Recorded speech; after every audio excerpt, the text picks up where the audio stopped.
수요기대에 나오신 여러분들을, 이 추운 날씨 가운데 수요기대에 나오신 여러분들을 주님의 이름으로 환영하며 축복합니다. 오늘 담임 목사님께서는 저희 고남교회에 임직식 순서가 있으셔서 잠깐 출타하셨습니다. 오늘 말씀은 여러분들이 너무나도 잘 아는 그런 말씀입니다. 하나님의 사랑을 나타내는 성경 구절이 참 많이 있죠. 성경 본문이 참 많이 있습니다. 그런데 우리가 오늘 읽은 이 성경 본문만큼 하나님의 일방적인 사랑을 이렇게 극적으로 잘 나타내주는 성경은 잘 없는 것 같습니다.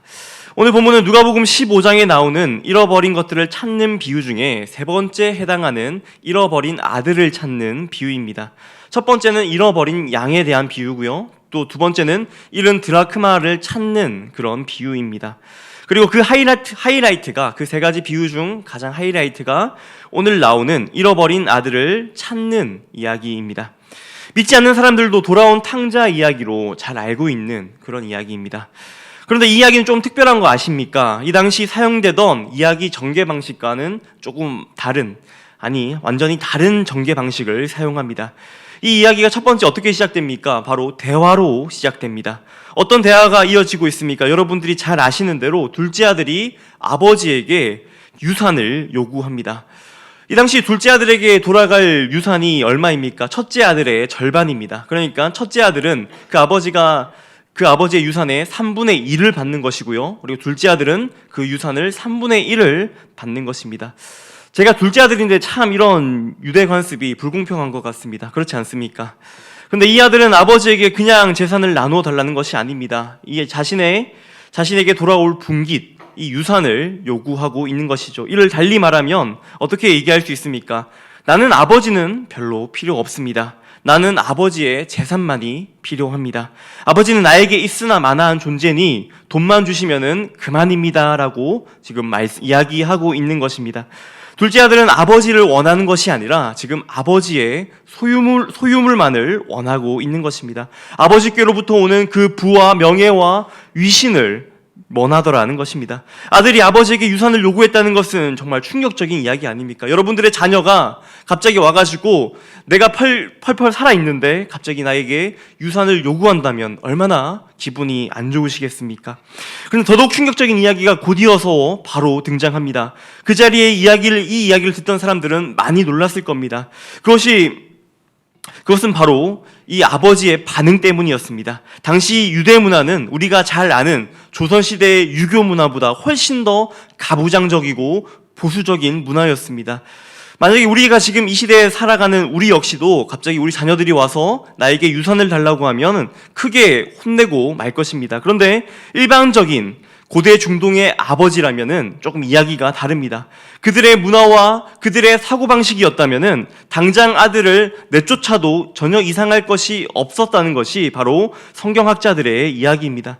그런데 오늘 본문에 나오는 이 아버지는 이 아들의 무리한 요구에도 불구하고 어떻게 합니까? 그 살림을 나누어 주었다라고 이야기합니다. 여기서 살림은 어떤 것을 의미합니까? 그 당시 예금 통장이 있었겠습니까? 수표가 있었고 또 주식이 있었겠습니까? 그렇지 않습니다. 그 당시에 재산은 거의 다 전부 다 땅이었습니다. 그 당시 땅은 그냥 땅이 아닙니다. 조상 대대로 내려오는 그 가문의 정체성이었고 사회적인 지위였고 족장의 명예였습니다. 그런데 이 아들의 요구는 무엇입니까? 지금 그 아버지의 정체성, 그 가문의 정체성, 그 아버지의 사회적 지위를 지금 찢어서 나누어 달라라는 것입니다. 그렇게 결국 아버지는 어떻게 합니까? 그 유산을 아들에게 결국은 나누어 줍니다. 그 유산을 받게 된 아들은 지금 어떻게 됩니까? 뒤도 돌아보지 않고 집을 나가버립니다. 같은 나라에 있으면 혹여나 아버지가 간섭할까봐 싶어서 다른 나라로 떠나가 버립니다. 다른 나라로 간 이 아들은 행복하게 잘 먹고 잘 살게 되었을까요? 그렇지 않습니다. 이 아들이 어떻게 됩니까? 그 모든 것을 탕진하게 됩니다. 완전히 나락으로 떨어져 버리게 됩니다. 그 묘사가 어떻게 되어 있습니까? 그것은 그가 돼지우리에서 돼지를 치며 돼지들이 먹는 지엄 열매를 먹었다라고 이야기합니다. 여러분들이 잘 아시다시피 유대인들은 돼지를 먹지 않습니다. 돼지를 부정한 동물로 취급합니다. 그렇게 여기 돼지 농장은 이스라엘과 저기 멀리 떨어져 있는 외국을 의미합니다. 그곳에서 유대인이라는 정체성과 프라이드를 다 내려놓고 지금 돼지치는 아르바이트를 하고 있는 것입니다. 이 절망적인 상황 속에서 이 아들은 생각하게 됩니다. 우리 아버지의 종들은 평안한 집에서 따뜻한 밥을 먹고 사는데 나는 왜 여기서 이러고 있는가? 17절에 내 아버지에게는 양식이 풍족한 일꾼이 얼마나 많은가, 나는 왜 저기서 줄여 죽는구나 라고 혼자 지금 되뇌이고 있습니다. 그래서 아들이 계획을 세우게 됩니다. 첫 번째 계획이 무엇입니까? 그것은 바로 아버지의 집에 돌아가는 것입니다. 그리고 두 번째 계획이 무엇입니까? 두 번째 계획은 18절과 19절에 잘 나타나 있습니다. 같이 읽겠습니다. 시작. 내가 일어나 아버지께 가서 이르기를 아버지, 내가 하늘과 아버지께 죄를 지었사오니 지금부터는 아버지의 아들이라 일컬음을 감당하지 못하겠나이다. 나를 품꾼의 하나로 보소서 하리라 하고, 이 말은 지금 이 말 그대로 아버지에게 내가 종이 되겠습니다, 당신의 집에 종이 되겠습니다 라는 말이 아닙니다. 그가 아버지에게 지은 빚을 갚고 싶다는 그런 말입니다. 저는 당신의 아들로서 돌아오는 것이 아니라 당신에게 진 빚을 갚으러 온 채무자로 돌아갑니다라는 의미를 가지고 있습니다. 이제 아들의 신분을 원치 않습니다. 나는 그럴 가치조차 없습니다. 그러니 내 평생 당신의 곁에서 그 빚을 갚아 나가겠습니다라는 그런 뜻입니다. 그렇게 이 둘째 아들은 터벅터벅 이 아버지의 집으로 돌아갑니다. 그때 아버지는 이 둘째 아들이 돌아오는 것을 봅니다. 품꾼이 많고 종들이 많은 아버지였습니다. 그런데 그 누구보다 이 아버지는 가장 먼저 아들이 돌아오는 것을 발견합니다. 이것은 아버지가 그 떠나간 아들이 돌아오기만을 기다리고 있었다는 그런 말입니다. 둘째 아들이 돌아올 그 길만을 지금 아버지는 매일같이 그 길만을 뚫어져라 쳐다보고 있었다는 것입니다. 거기서 그치지 않습니다. 돌아오는 그 아들을 보고 이 아버지의 반응이 어떠합니까? 뛰쳐나간다라고 성경은 표현합니다. 가부장적인 고대 중동의 가장들은 절대로 달리지 않는다고 합니다. 가장이 뛴다는 것은 부끄러운 이야기라고 합니다. 그리고 감정을 잘 나타내지도 않는다고 합니다. 늘 엄격하고 근엄하고 진지한 모습이 그 가장의 모습이었다고 합니다. 하지만 영어 성경에 보니까 이 아버지는 뛰어서 이 아들의 목에 넘어졌다라고 표현하고 있습니다. 아버지의 감정이 지금 폭발하고 있는 것입니다. 자, 이제 아들의 이 첫 번째 계획이 달성이 됐습니다. 그리고 이 두 번째 계획인 아까 전에 우리가 읽은 18절과 19절 그 준비된 멘트를 아버지께 해야 됩니다. 그러고 나서 어떻게 합니까? 아들이 그 준비된 멘트, 내가 이제 당신에게 아들이 아니라 종이고 채무자입니다라는 그 말을 했습니다. 21절입니다. 21절 같이 읽겠습니다. 아들이 이르되 아버지, 내가 하늘과 아버지께서 죄를 지었사오니 지금부터는 아버지의 아들이라 일컬음을 감당하지 못하겠나이다 하나. 그런데 이 아버지의 반응은 어떠합니까? 아들의 말에 지금 아랑곳하지 않습니다. 제일 좋은 옷을 꺼내어 입히고 그 손에 반지를 끼웁니다. 이 반지가 무엇을 의미합니까? 이 반지는 가문의 징표를 의미합니다. 도장 대신에 그 당시에는 이 반지를 사용했습니다. 즉 반지를 끼워 주었다는 것은 이 아들을 종이나 채무자로 받아들이는 것이 아니라 이 아들의 신분을 다시금 회복시켜 준 것입니다. 그 후에 어떻게 됩니까? 잃어버린 아들을 돌아온 것을 기념하기 위해서 엄청난 잔치를 벌이게 됩니다. 여기까지가 우리가 지금 기억하고 있는 탕자 비유이지 않습니까? 여기까지만 기억하고 있으면 이 비유의 교훈은 무엇입니까? 당신이 누구이든지 간에, 당신이 무슨 죄를 저질렀던지 간에, 당신이 지금 어떤 삶을 살고 있던지 간에 당장 그 자리에서 돌아와라. 아버지께로 돌아오라라는 그런 말씀입니다. 돌아오면 값없이 그 아버지가 받아줄 것이다라는 것입니다. 아멘이십니까? 근데 그분께서 우리를 온전한 자녀로 받아들여 주십니다. 여기까지가 일부의 이야기입니다. 끝이 아니라는 것이죠.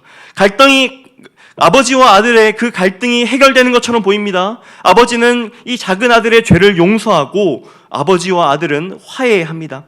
아들의 신분은 회복되고요, 잔치가 벌어집니다. 그런데 여기서 이 이야기의 또 다른 주인공이 아직 등장하지 않았습니다. 요즘에 영화나 드라마를 보면은 주인공이 한두 명이 아니죠. 저랑 제 아내가 즐겨보는 슬기로운 의사생활이라는 드라마가 있습니다. 여기에는 주인공이 몇 명이 등장하는지 아십니까? 무려 5명이 등장합니다. 이 5명 위주로 그 이야기가 전개되더라는 것입니다. 그것처럼 여기에서는 아버지와 작은 아들 말고도 주연 배우가 아직 1명 남아 있습니다. 등장하지 않았습니다. 2부에는 바로 이 사람이 등장하게 됩니다. 이 사람은 잃어버린 아들이 돌아왔다는 사실조차 모르고 있습니다. 대부분의 사람들은 이 비유를 보면서 작은 아들을 먼저 떠올리곤 하죠. 그래서 이 비유의 이름조차 잃어버린 탕자의 비유라고 합니다. 못돼 먹은 아들이 아버지의 재산을 다 가지고 타국에 갔다가 거기서 거지가 돼서 돌아오는 그 비유. 그래서 이 비유를 들은 자들은 이 이야기를 들을 때 감동을 받으며 듣습니다. 이 비유를 누가 들었습니까? 누가복음 15장 1절과 2절 말씀에 보니까 모든 세리와 죄인들이 이 말씀을 들었고, 또 2절에 보니까 바리새인과 서기관들이 수군거리면서 이 이야기를 들었다라고 이야기합니다. 당시 이야기를 들었던 이 두 부류가 있습니다. 바로 세리와 죄인들, 그리고 바리새인들과 서기관들입니다. 그 당시 이야기를 들었던 세리와 죄인들은 눈에 눈물이 맺히면서 이 예수님의 비유, 이 이야기를 들었을 것입니다. 얼마나 감동적입니까? 예수님의 이 비유를 들어보니 이 자신의 이야기를 예수님이 하고 있는 것 아니겠습니까?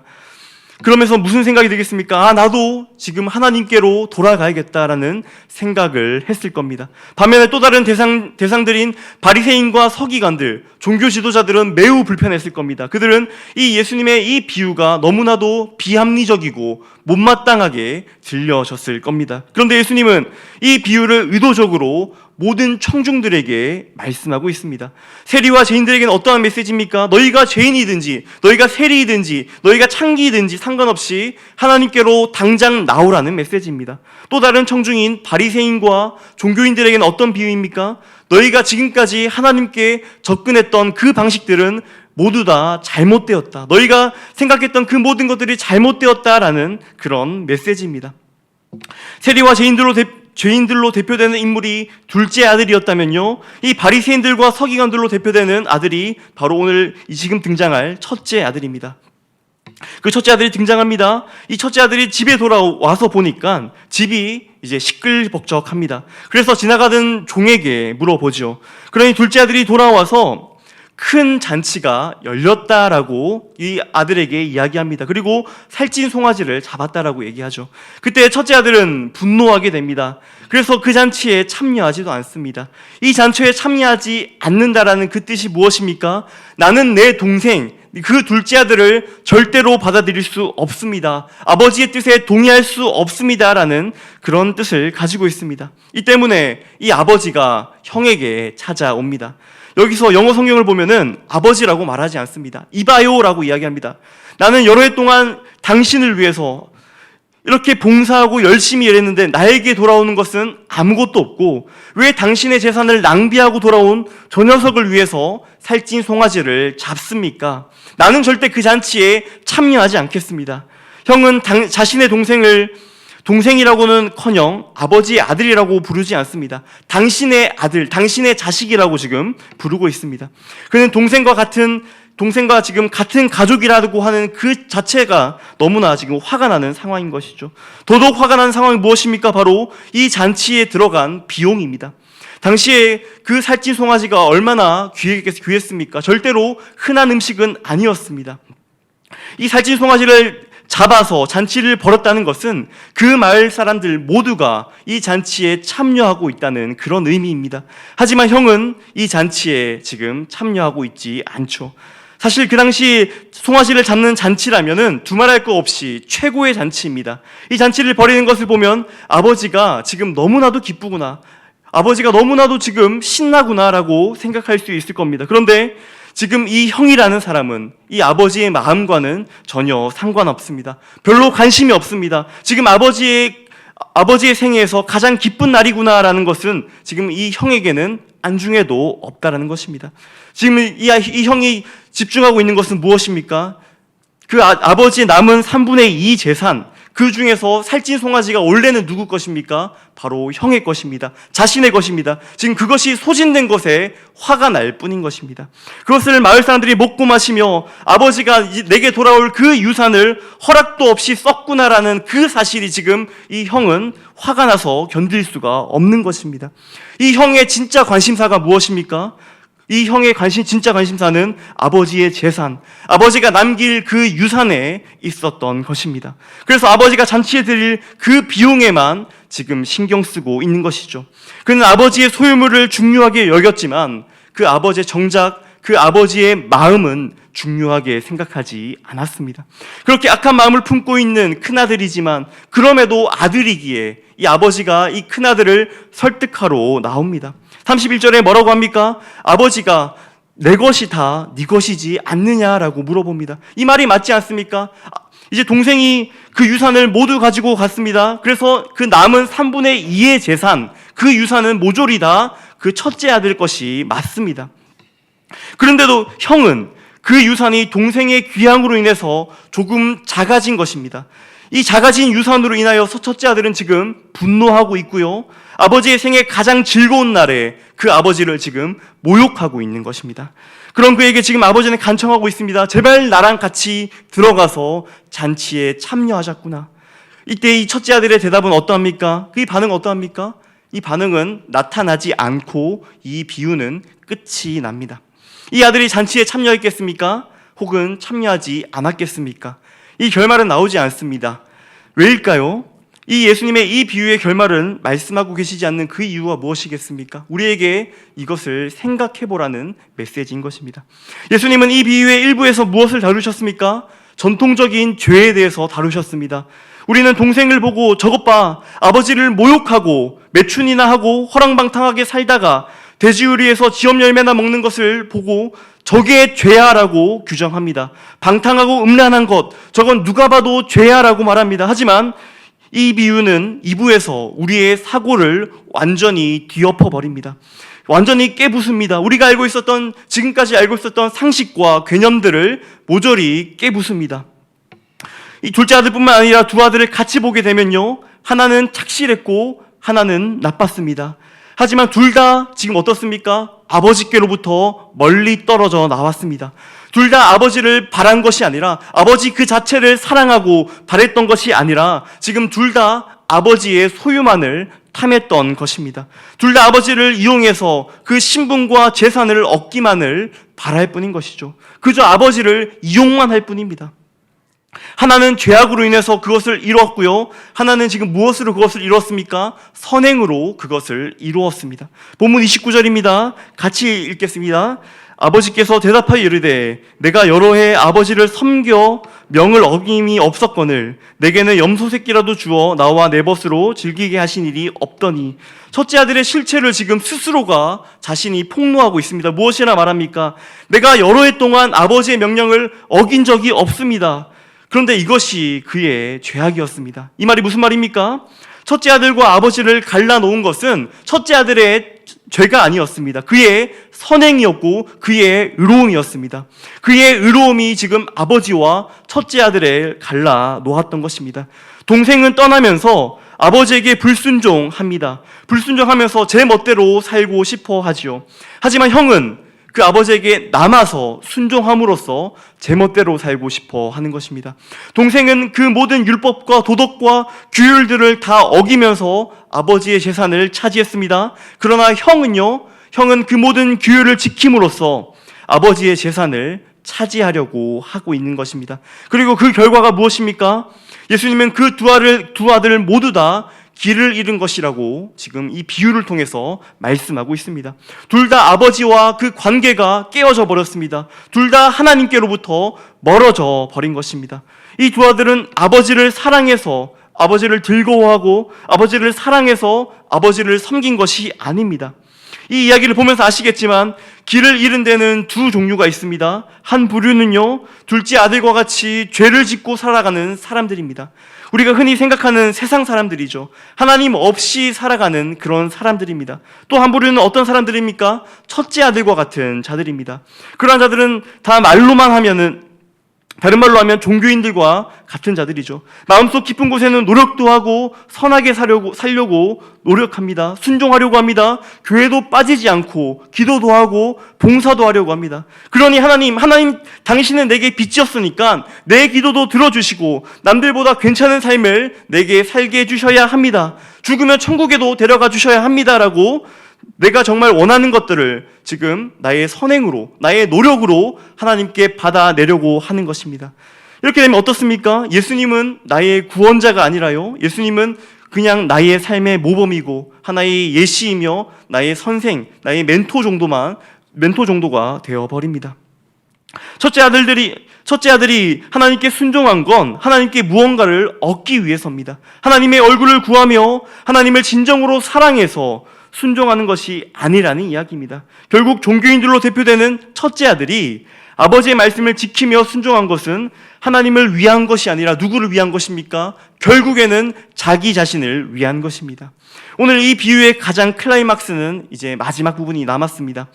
동생은 떠났지만 어떻게 됩니까? 결국에는 돌아왔습니다. 겸손히 회개하고 그 아버지의 잔치에 들어갔습니다. 구원을 얻게 된 것이죠. 하지만 율법과 규례를 지키며 아버지께 순종했던 첫째 아들은 길을 잃고 말았습니다. 우리 대부분은 하나님께서 선하고 착한 사람들을 원한다라고 생각하기 쉽습니다. 그런데 하나님께서 진정으로 원하시는 사람들은 착하고 선한 사람들이 아닙니다. 하나님께서 진정으로 원하시는 사람들은요, 하나님께 돌아가는 사람들입니다. 회개하는 자들입니다. 아버지만을 사랑하는 자들을 하나님께서는 진정으로 찾으시고 원하십니다. 오늘 이 본문 말씀은 우리에게 두 가지 모습을 알려줍니다. 둘째 아들은 우리의 노골적인 죄악된 모습을 나타내고요, 아버지를 사랑하지 않고 이 세상을 사랑하며 이 세상의 가치를 쫓아가는 그 모습을 보여줍니다. 우리는 이 모습을 회개하며 돌아가야 하죠. 이것은 당연합니다. 첫째 아들을 통해서는 무엇입니까? 그저 죄뿐만 아니라 다른 것들에 대해서도 우리는 회개해야 한다는 메시지를 포함하고 있습니다. 첫째 아들은 단 한 번도 불순종한 적이 없었다고 말합니다. 그런데도 불구하고 길을 잃어버렸습니다. 왜 길을 잃어버렸습니까? 첫째 아들의 잘못된 동기로 인하여서 길을 잃어버린 것입니다. 보통 그리스도인들은 죄에 대해서만, 자기가 잘못한 것에 대해서만 회개를 합니다. 하지만 우리의 잘못된 동기들은 회개하지 않는 경우가 많이 있습니다. 하지만 우리는 돌아봐야 합니다. 내가 무엇 때문에 교회에 나와서 예배하는지, 이 추운 겨울밤 나와서 지금 수요기대에 나와서 앉아 있는지, 내가 무엇 때문에 기도하고, 내가 무엇 때문에 헌신하고 봉사하고 헌금하는지, 나의 동기를 살펴볼 필요가 있습니다. 내 안에 하나님을 사랑하는 마음 없이 나의 유익과 나의 만족과 나의 잘됨이 먼저라면은 내가 혹시나 첫째 아들과 같지는 않은지 돌아봐야 합니다. 우리 안에 항상 아버지만을 원하는 그 마음들이 충만하기를 주님의 이름으로 축복합니다. 이제 오늘 본문의 마지막입니다. 누가복음 15장에는 제가 아까 앞서 말씀드렸듯이 세 가지의 비유가 등장합니다. 첫 번째는 잃어버린 양에 대한 비유가 등장합니다. 그것은 그 주인이 어떻게 합니까? 목자가 애타게 찾는 장면도 나오죠. 두 번째 비유는 잃은 드라크마 비유입니다. 이 비유 역시도 이 드라크마를 잃어버린 사람이 이 드라크마를 간절하게 찾습니다. 마지막 세 번째 비유는 잃은 아들의 비유입니다. 그런데 특이하게도 이 비유를 보면은요, 아무도 이 잃은 아들을 찾으러 나서지 않습니다. 솔직히 잃어버린 드라크마보다 이 아들이 말할 수 없을 정도로 값지고 귀하지 않습니까? 그런데 왜 찾지 않겠습니까? 정말로 충격적이지 않습니까? 이것은 예수님께서 아마 우리들에게 스스로 물어보라는 의도였을 것입니다. 과연 이 잃어버린 아들을 찾기 위해서 누가 나서야만 했겠습니까? 당시 문화적 배경을 알았던 그 사람들은, 그 당시의 청중들은 모두 다 이 답을 알고 있었을 것입니다. 그것은 누구의 책임이었습니까? 바로 형의 책임이었습니다. 형은 재산의 대부분을 물려받았습니다. 재산을 지키고 가족을 유지하는 것이 바로 차기 가장인 형의 직무였고 형의 의무였습니다.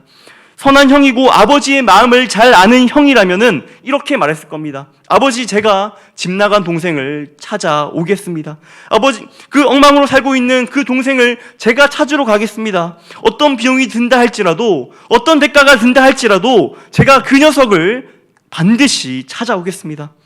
아버지가 재산을 분할했을 때 동생은 이미 자기의 몫을 챙겨서 나갔습니다. 그 말은 아버지의 소유 그 모든 것이 이제는 형의 재산이죠. 형의 유산이죠. 동생이 돌아왔을 때 동생에게 주어졌던 제일 좋은 옷과 반지와 그 살찐 송아지 역시도 실질적으로 누구의 소유입니까? 바로 형의 소유입니다. 즉 아버지가 동생을 다시 가족으로 복귀시키는 것은 오로지 누구의 재산을 사용해야 됩니까? 형의 재산을 사용해야 된다는 사실입니다. 공짜가 아닙니다. 누군가는 지불했어야만 합니다. 물론 동생의 입장에서는 그 모든 것이 공짜이고 모든 것이 은혜입니다. 하지만 형의 입장에서는요, 막대한 값을, 엄청난 값을 지불해야 한다라는 사실입니다. 이것이 포인트입니다. 인간이라면은 누구나 진정한 참된 형이 필요한 줄 믿습니다. 하나님은 그 누구도 대가 없이 다시 가족으로 맞아들이시지 않습니다. 입양하고 받아들이시고 옷 입히실 수 없습니다. 진정한 형이 반드시 그 대가를 지불해야만 합니다. 그런데 오늘 비유에 등장하는 동생은요, 둘째 아들은 별로 좋지 못한 형을 두었습니다. 하지만 우리는 그렇습니까? 우리는 그렇지 않습니다. 우리에게는 진정한 큰 형이 계십니다. 그분이 누구십니까? 바로 우리 주 예수 그리스도입니다. 한 아버지를 진정으로 사랑하고 온전히 순종하는 진정한 큰 형이 계시지요. 이 땅에 오셔서 하나님을 혼신의 힘을 다해 사랑하시고 이웃을 사랑하신 그분이 계십니다. 모든 것을 다 가지시고 가장 좋은 옷을 가지시고 또 가문의 반지를 가지고 계신 그분이 계십니다. 그런데 그분의 마지막은 어떠했습니까? 가장 좋은 옷을 입지 않으시고 그 모든 옷이 벗겨지셨습니다. 살찐 송아지를 드시지 않으시고 신 포도주를 드셨습니다. 영광의 반지 대신에 가시 면류관을 쓰셨습니다. 진정한 큰 형께서 우리에게 오셔서 말씀하십니다. 이 모든 것이 다 너를 위함이다. 내가 이 옷을 벗겨졌기에 너가 새 옷을 입었고, 내가 고난과 멸시를 당했기에 너가 비로소 영광을 얻을 수가 있는 거야. 우리에게 구원은 무조건적인 공짜입니다. 하지만 우리의 진정한 큰 형 되시는 그 예수님께서는 어마어마한 대가를 치르셨습니다. 이 비유는 우리가 진정한 형을 간절하게 바라기 위해서 이 비유에서 나쁜 형을 예수님께서 등장시키셨을지 모르겠습니다. 우리는 그저 옆 동네에서 우리를 찾으러 올 형이 필요한 게 아니라 우리는 천국에서 자신의 그 모든 것을 포기하고 낮고 낮은 이 땅 가운데 우리에게 오실 진정한 형이 필요한 줄 믿습니다. 우린 그저 비싼 돈을 지불하고 우리를 하나님께로 데려올 형이 필요한 것이 아닙니다. 우리 자신의 생명을 치러서 집으로 데려가실 그분이 필요합니다.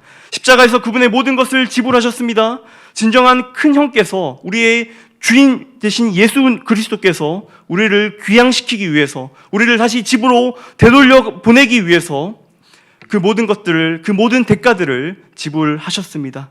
우리들은 과연 이 사랑에 대해서, 이 은혜에 대해서 어떻게 반응하고 있습니까?